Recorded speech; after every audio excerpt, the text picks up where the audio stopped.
I think one of the things that's been freeing to me is like not so much the what, but the who.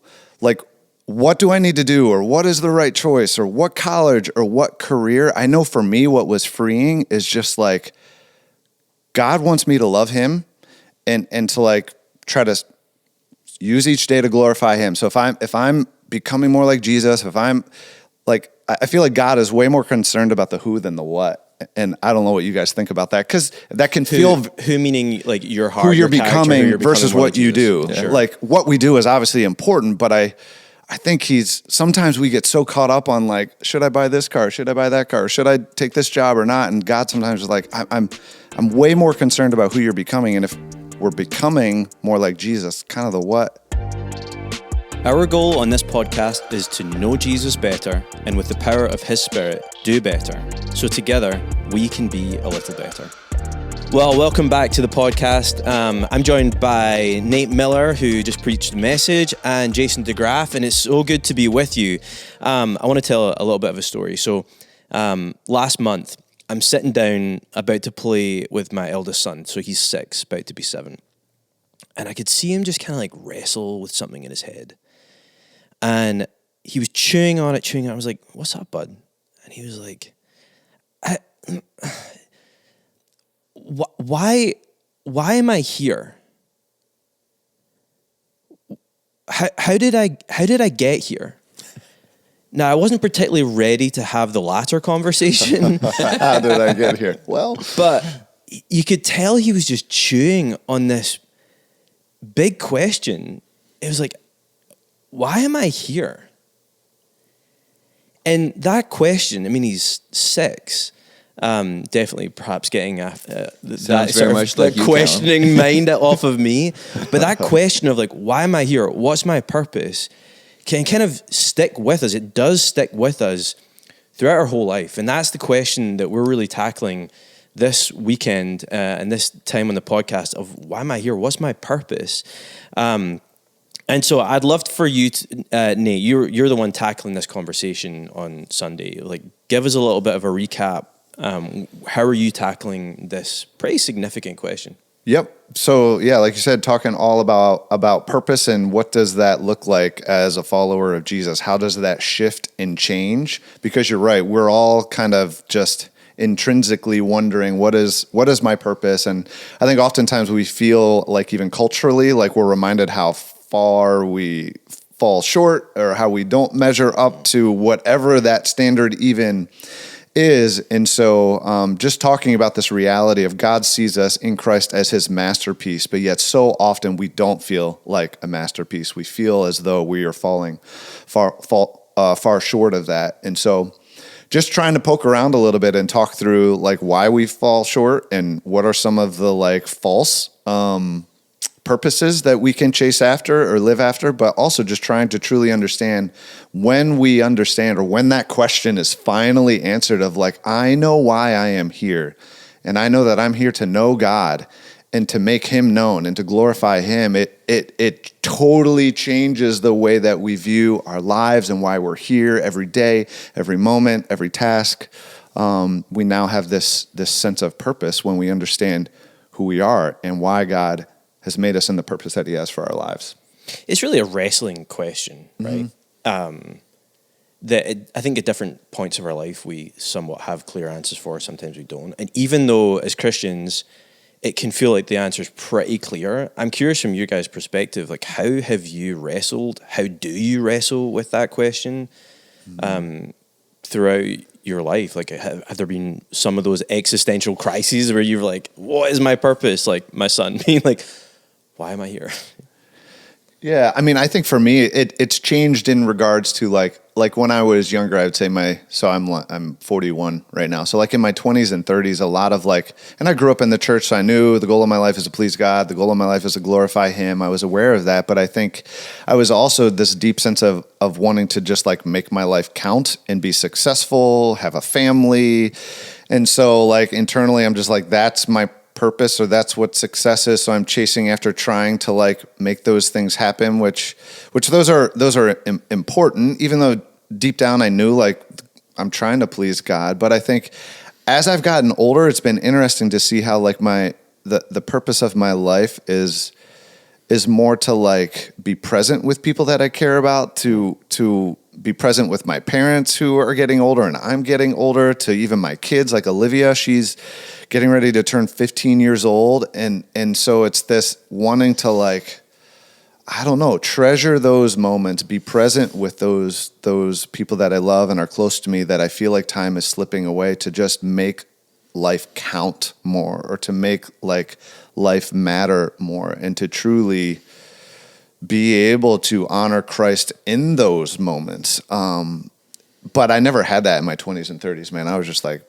thinking like, let's just go. Like, I got to figure this out. I gotta make a name for myself. But I feel like as I'm getting older, I'm finding myself more reflective and more just wanting to make my life mean or have significance. It's almost like, I think in your 20s, you're trying to reach a certain threshold. So, for instance, it could be, I want to get married. I want to have a house. I want to have kids. I want to have a good job. I want to have, you name it. Like, then you can actually live out your purpose. Yeah, you know what I mean? Yep. I think as a younger person, we're still discovering who we are, what we're gifted at, and so we're trying, even like, where do I go to college, and what should my major be, and what do I want to do for a career? And then once you're in the beginning of your career, you're trying to build like your resume and trying to improve your skills and be able to make more money, and you can compare yourself with your coworkers or the people around you, or what your parents did, right? Or what your parents did. Yep. I feel like that's one of the things that I look back at my parents. Like, so my dad, very fortunate. He was a doctor, and he never like did work in his car. He was like, I am not. That's for someone specialized. And so then I was like, man, should I just take my car to the mechanic? But he also taught me to be frugal. So I want to try and do it myself to save a buck at the same time. But I think that we do compare ourselves so much to other people, and that shapes how we view ourselves. I'm curious if you guys have an articulation of, or how you would articulate your purpose. I mean, I think when I think of purpose, I think of the why. I think of like the reason for why I choose to do something. I think I would truly say and believe like my purpose is one of the things, I remember Emily and I, when we first got married, like we thought about like our purpose even for our marriage. We just said like, God, our lives are yours. So we want to try to just live open-handed and walk through the opportunities, the doors that you send our way. And we were coming out of Bible college. I had no idea what to do. I was applying for jobs at Enterprise to like rent cars. I was applying, at all these different, but we just kind of had this like, we don't know, and that's okay. And there was a sense actually of like, I remember us like praying that and even talking about like, our lives are yours. So however you want to use our gifts and passions. And I think that for me still remains true of like, my purpose is his. So whatever, God, I have these talents and abilities, and I want to refine them, and I want to discover who I am and who you've created me to be, and these passions and skills that I have. And then whatever it is you have for me, I'm open. We're open to that. So that's kind of how I know, at least for Emily and I, and even our family, have thought through like how we define our purpose.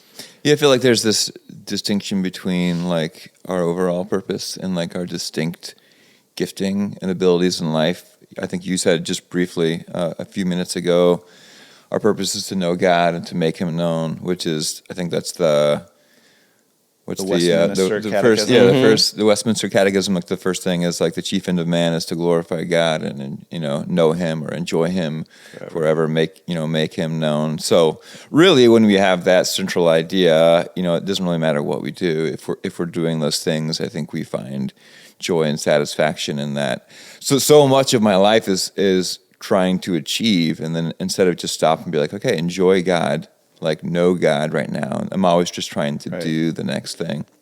But then there is like a looking at like, how has God uniquely gifted you to accomplish that mission, which takes some time to like try things and do things in life and hear affirmations from other people or recognize what you're not good at as you try to live that out.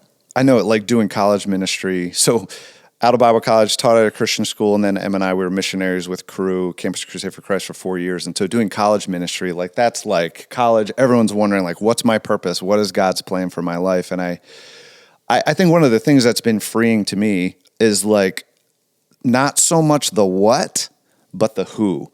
Like, what do I need to do, or what is the right choice, or what college, or what career? I know for me, what was freeing is just like, God wants me to love him and to like try to use each day to glorify him. So if I'm becoming more like Jesus, if I'm like, I feel like God is way more concerned about the who than the what. And I don't know what you guys think about that, because that can feel who meaning like your heart, who you're your character, becoming who you're versus more what like you Jesus. do. Yeah. Sure. Like what we do is obviously important, but I think sometimes we get so caught up on like, should I buy this car? Should I buy that car? Should I take this job or not? And God sometimes is like, I'm way more concerned about who you're becoming. And if we're becoming more like Jesus, kind of the what.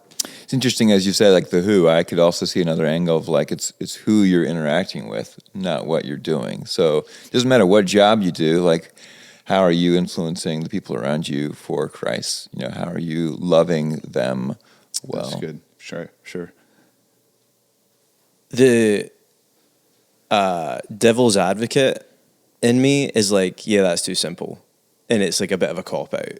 Because at the end of the day, it's like part of our purpose. Even you made the point, I might botch up your point, but you said we're not saved by our works, but we're saved for our good works, our for works.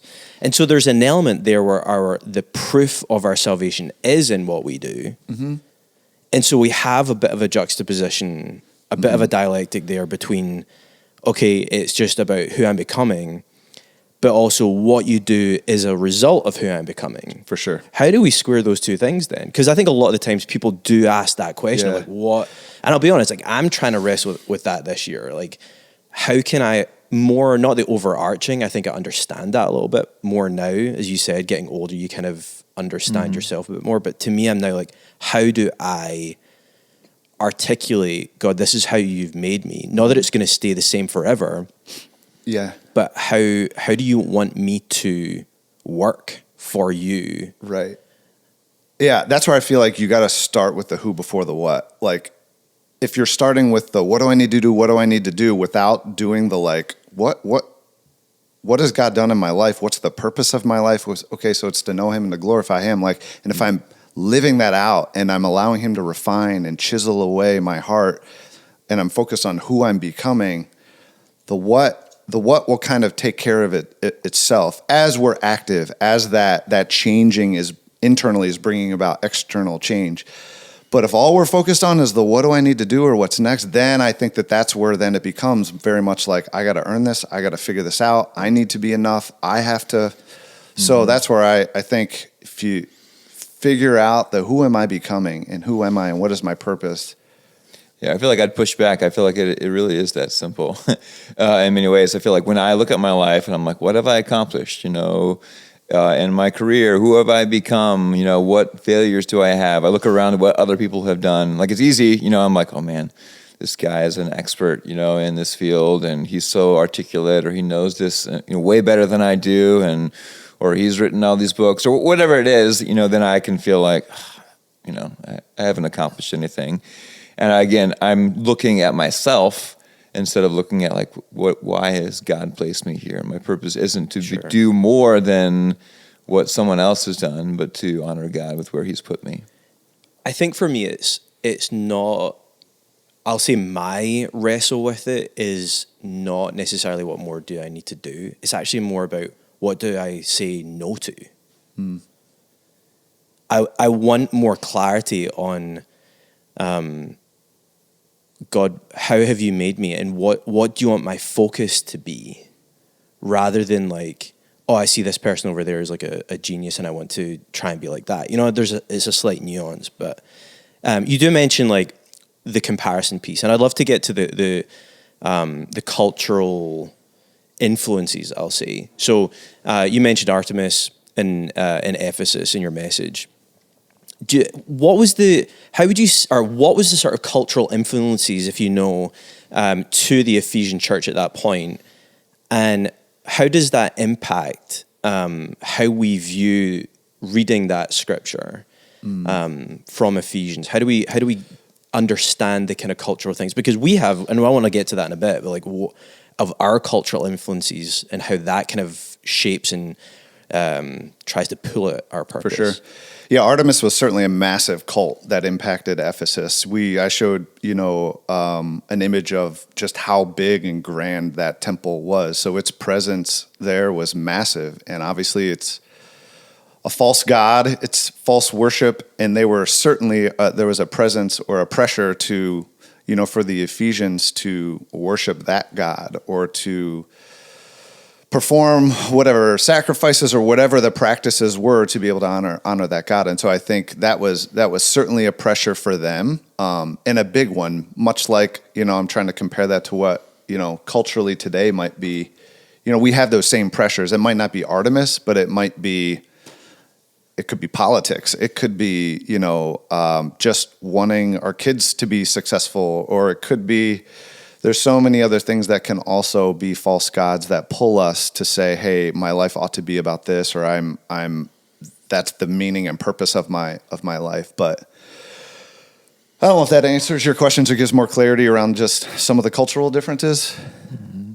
But you get any thoughts? Yeah, I feel like just trying to process it. Often until we lose something, we don't realize how much of our identity we've made that.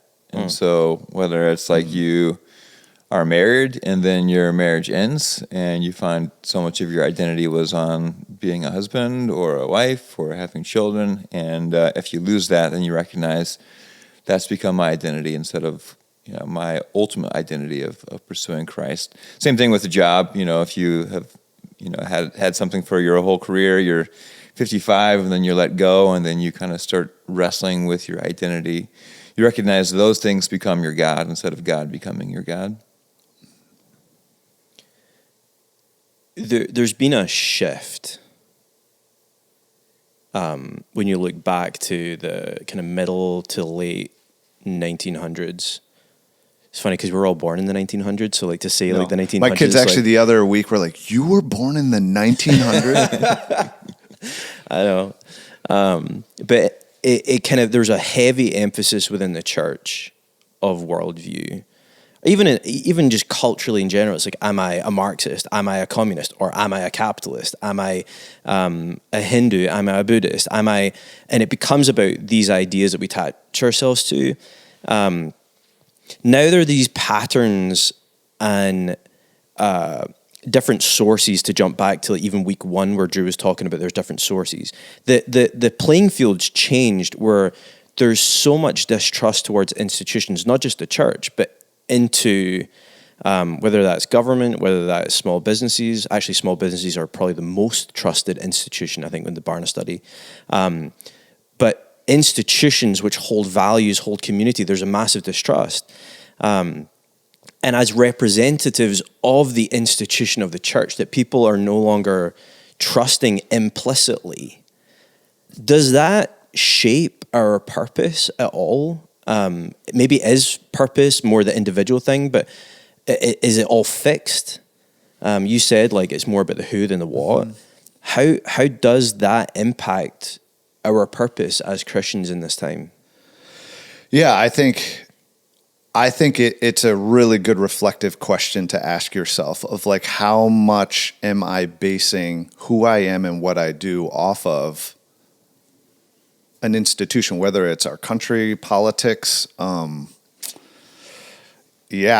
think that is a piece of where we find our identity or can find our identity and purpose. And so I do think that we can subtly, if we're not careful, begin to find that definition of our purpose in the things that we see around us. So I guess I see it more as it's just, that's a good reflective question to say, okay, am I truly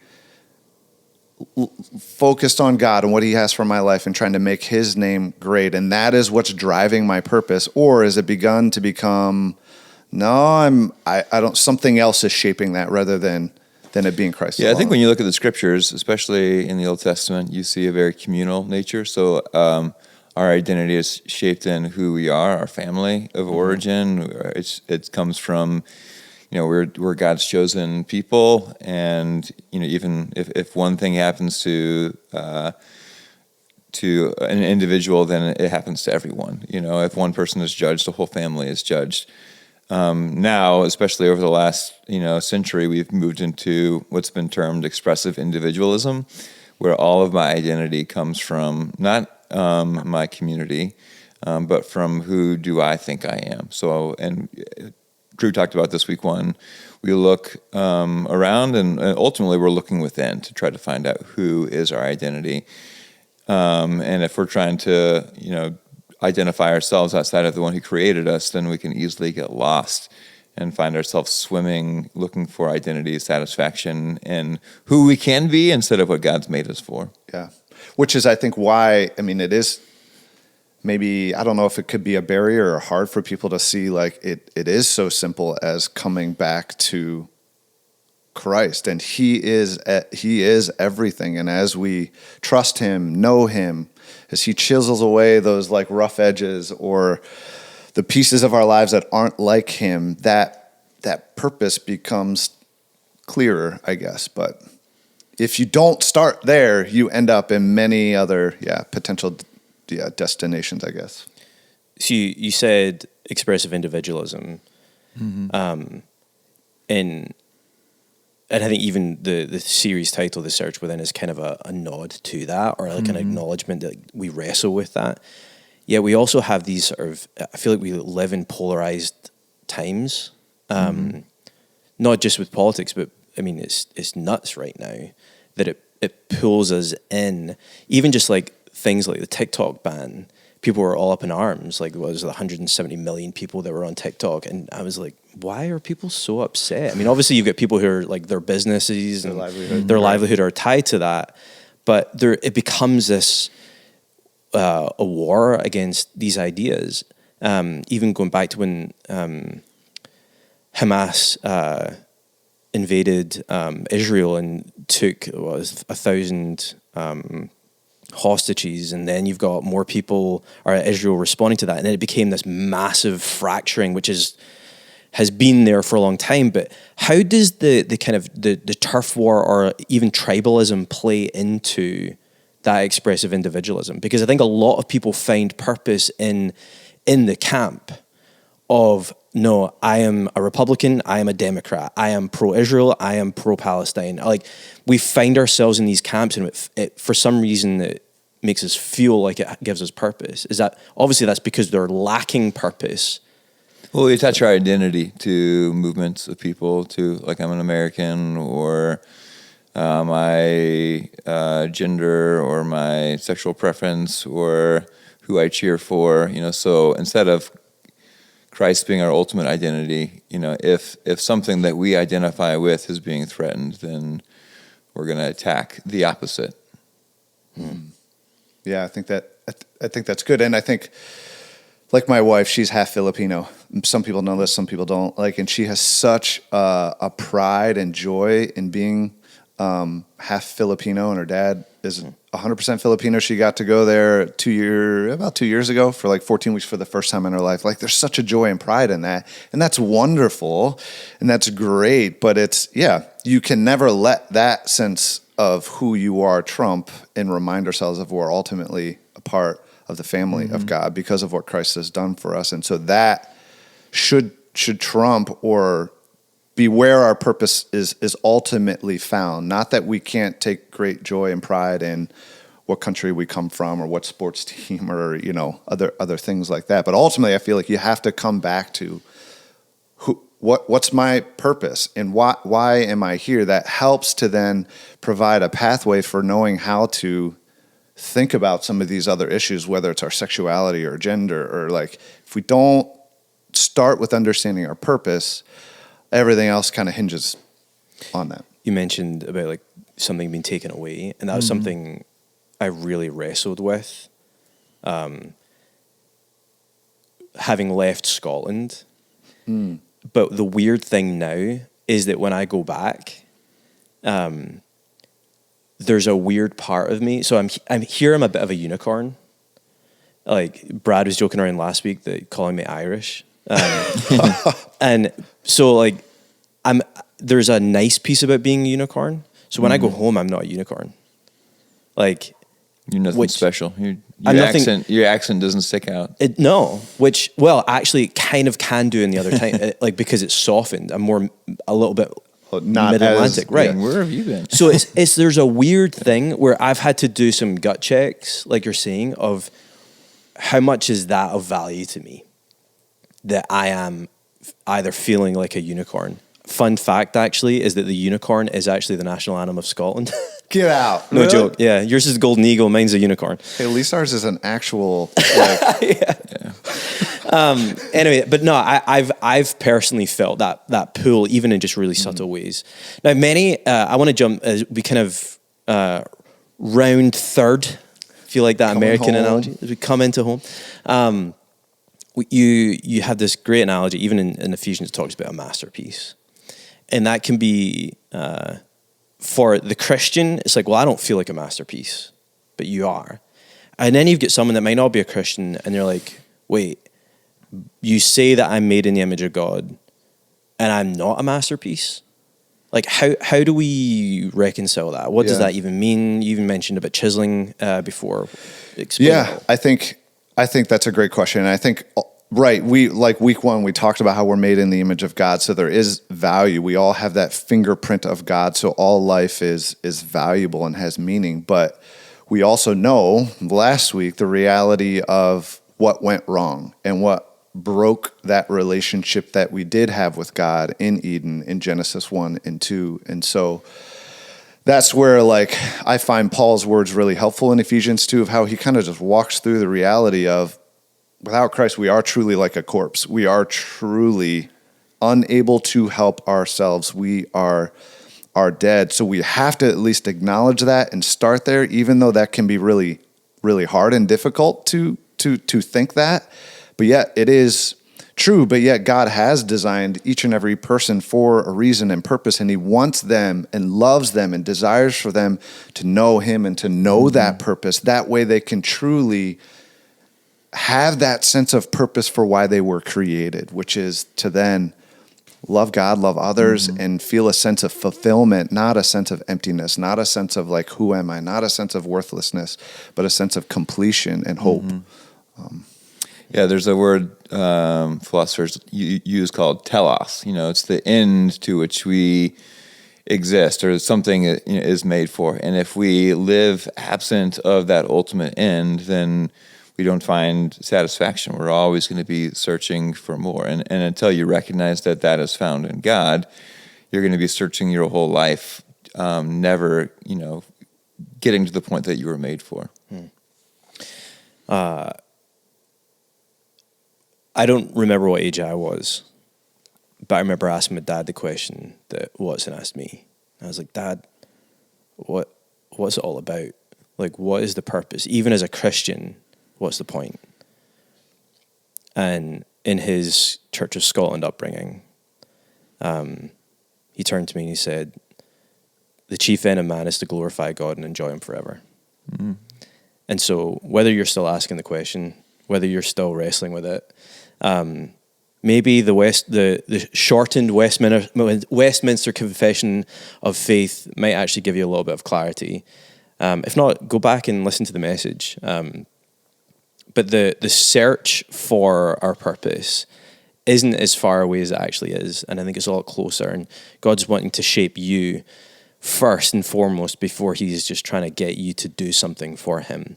But the beauty in it all is that our purpose is to glorify God and to be useful for his kingdom, and let's just enjoy him in the process. I think we get so caught up in it's like, oh, it's winter time. This is really hard. It's like, actually, there's so much beauty. Just by walking outside and being part of nature can lower cortisol levels and give you creativity. There's so much that as we reconnect with the purpose, we've talked through in this series of Back to Genesis, we're made in his image. Even reconnecting with that, we find God there. So hopefully you can find some joy and peace in that, knowing that he is with you and he's shaping you. And join us again next week on A Little Better. See ya.